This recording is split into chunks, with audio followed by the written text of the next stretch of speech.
Don José Antonio, ¿se recuerda este 1 de mayo un día más de la lucha de los trabajadores de Chicago por una reivindicación, por un salario justo, por un horario justo y por condiciones laborales más humanas? ¿Cómo esto incide a nivel mundial y el recordar este 1 de mayo significa que hay un antes y un después tras esta lucha? Sí, en efecto, la fecha del 1 de mayo de 1886 en Chicago es una fecha histórica para el movimiento obrero, un momento en el cual el capitalismo estaba en expansión, el desarrollo de la industria había superado la manufactura, el artesanado, y se imponía un nuevo modelo de desarrollo económico de la humanidad. En ese sentido surge la clase obrera con un sector numeroso, muy amorfo, podríamos decir, pero que cada vez va perfilando más sus intereses de clase.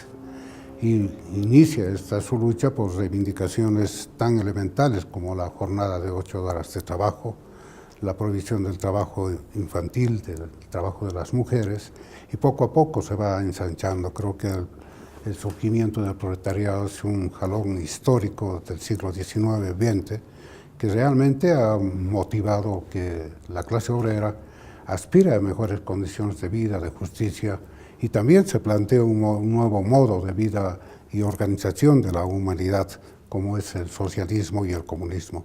Creo que esta época ha sido la época gloriosa de la clase obrera.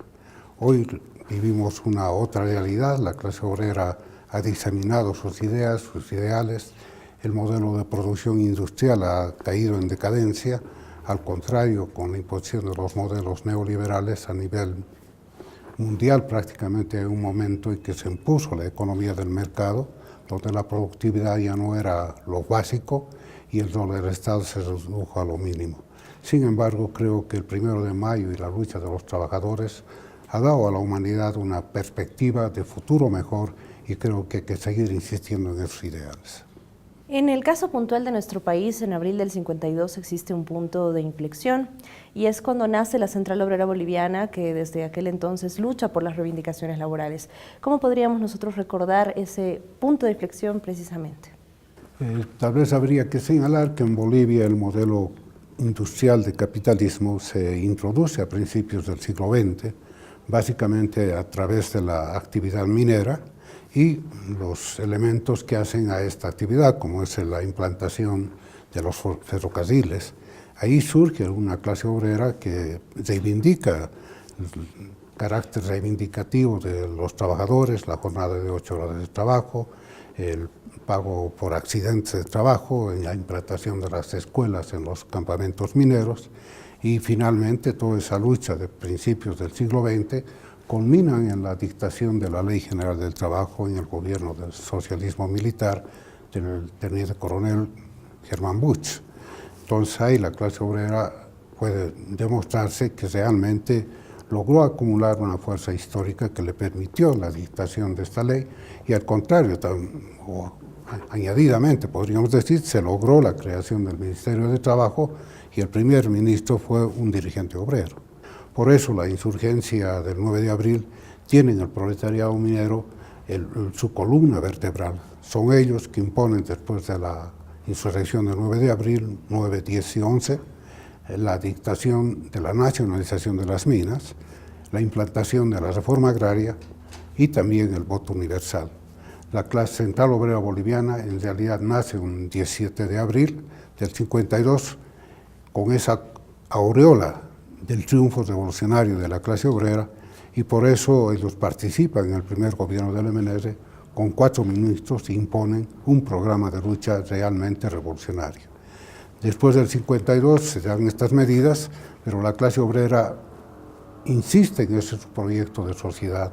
Se dicta la reforma educativa, se dicta el Código de Seguridad Social, se inician procesos de industrialización ya en el periodo del nacionalismo revolucionario, se logrará en la década del 70 a través de la iniciativa de Obando y Torres la implantación de las fundiciones de estaño.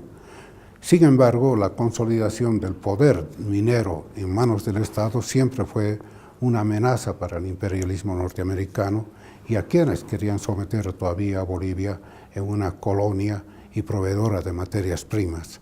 El proceso de la industrialización fue un elemento que finalmente logró que los gobiernos dictatoriales se enfrentaran contra la clase trabajadora, conculcaran libertades democráticas y finalmente debilitaran el modelo que se estaba imponiendo con el nacionalismo revolucionario en una perspectiva socialista después de 1970, cuando se aprueba la tesis socialista de la COP. Una serie de gobiernos de nuestro país han estado marcados por medidas neoliberales. Es el caso del decreto 21060. ¿Qué ha significado esto para los trabajadores? Este decreto se ha dado dentro del gobierno de Paz Estenssoro. Sí, el 21060 fue un decreto que básicamente tenía un objetivo político, que era destruir a las organizaciones sindicales y a la empresa estatal, en general a todas las empresas estatales. Por eso, en el caso de la minería, se provoca una relocalización de más de 30.000 trabajadores mineros, pero también el sector fabril es afectado, son cerca de 60.000 trabajadores fabriles que son echados a la calle, y todos ellos vuelven a la actividad económica en nuevos términos económicos que conculcan derechos sociales que la clase trabajadora había adquirido, y en el marco de una liberalización del mercado se implanta la libre contratación, y para contratar a nuevos obreros, y naturalmente se renunciaron a varias conquistas de carácter social. El neoliberalismo no se contentó con destruir la industria nacional, sino que también fue cercenando varias conquistas sociales de los trabajadores. Por ejemplo, se cercenó el seguro social, se creó un seguro a corto y largo plazo, donde ya no hay participación del Estado en mantenimiento de la seguridad social. Fue destruido los sistemas de salud en las empresas estatales, igualmente los sistemas de educación. Y finalmente podríamos decir que lo que se implantó el neoliberalismo fue una economía de mercado, que realmente cada año había que garantizar las ganancias de los comerciantes, y se entraba a los procesos inflacionarios, donde la reivindicación de los trabajadores en un aumento salarial de un 20 o 30% que dictaban los gobiernos, fácilmente se neutralizaba con nuevas medidas inflacionarias que pasaban al 30 o el 40%. En todo este periodo, la clase obrera fue reducida a una actividad exclusivamente de sobrevivencia, de pedir estabilidad laboral, de pedir aumento de salario, y se le coartó su posibilidad de participar en las actividades de carácter político. Casi todos los dirigentes estuvieron prohibidos de hacer actividades políticas, y finalmente hubo un descrédito también a los partidos de la clase obrera. Creo que finalmente la lucha popular de la clase obrera, pero con otros sectores como cocaleros, gremiales, juntas de vecinos, etcétera, revirtió el neoliberalismo con lo que nosotros conocemos, la guerra del agua, la guerra del gas. Como usted bien mencionaba, tras estas duras luchas en las cuales sin duda alguna han tenido un rol protagónico las clases obreras, a partir de 2006 hay un cambio en nuestro país, un proceso de cambio que continúa hasta la actualidad, que ha reivindicado, que ha nacionalizado los recursos naturales, ha nacionalizado también empresas estatales. ¿Cómo ha incidido esto en una mejor calidad de vida y de condiciones para los trabajadores? Sí, naturalmente hay que tener en cuenta que el compañero Evo Morales ha sido un firme militante de la Central Obrera Boliviana. Su lucha cocalera siempre ha estado respaldada por la acción de los sectores sociales, de la clase trabajadora y de la Central Obrera Boliviana, y por eso no podemos esperar otra cosa que su gestión gubernamental haya un pleno reconocimiento de los trabajadores, de las conquistas sociales de los trabajadores. Se ha dictado una serie de medidas que han puesto límite a la libre contratación, la derogación del 21060, las nuevas conquistas sociales que la clase trabajadora ha dado, por ejemplo, en la dictación de la Constitución Política del Estado, donde los derechos sociales no tienen carácter de prescripción y ni tampoco son sujetos de embargo. Hoy hay una amplia legislación laboral que favorece a los trabajadores, se garantiza la organización sindical, se garantiza la estabilidad laboral, pero mucho más aún, lo que el presidente ha querido y lo ha ido reiterando es la incorporación de los sectores sociales en la gestión gubernamental. En el caso de la minería estatal, nosotros tenemos la participación de los trabajadores tanto en el directorio central de la Corporación Minera de Bolivia como en cada uno de los directorios de las empresas.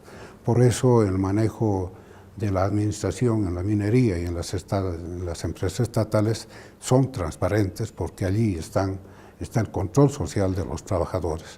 Nosotros pensamos que lo que reclama el presidente se debe ir concretando, los movimientos sociales tienen que tener una mayor participación en las decisiones políticas del Estado y como él lo ha dicho, deberíamos tener también un gabinete social que dé las pautas y las acciones de la clase trabajadora en el campo político, económico y social.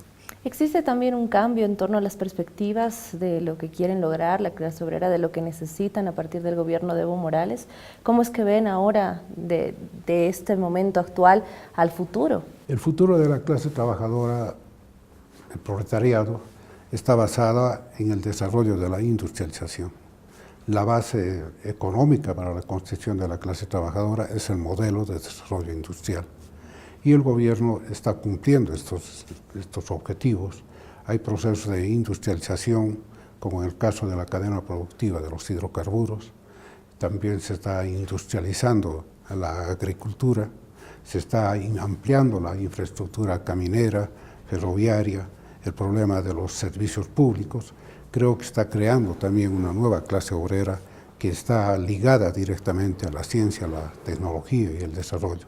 Y es también la aspiración de nuestro deseo que los procesos de industrialización también se plasmen en el sector minero para fortalecer a la clase trabajadora minera, no solamente en número, sino también en la posibilidad de tener conocimientos científicos, técnicos, que aporten al desarrollo industrial del país.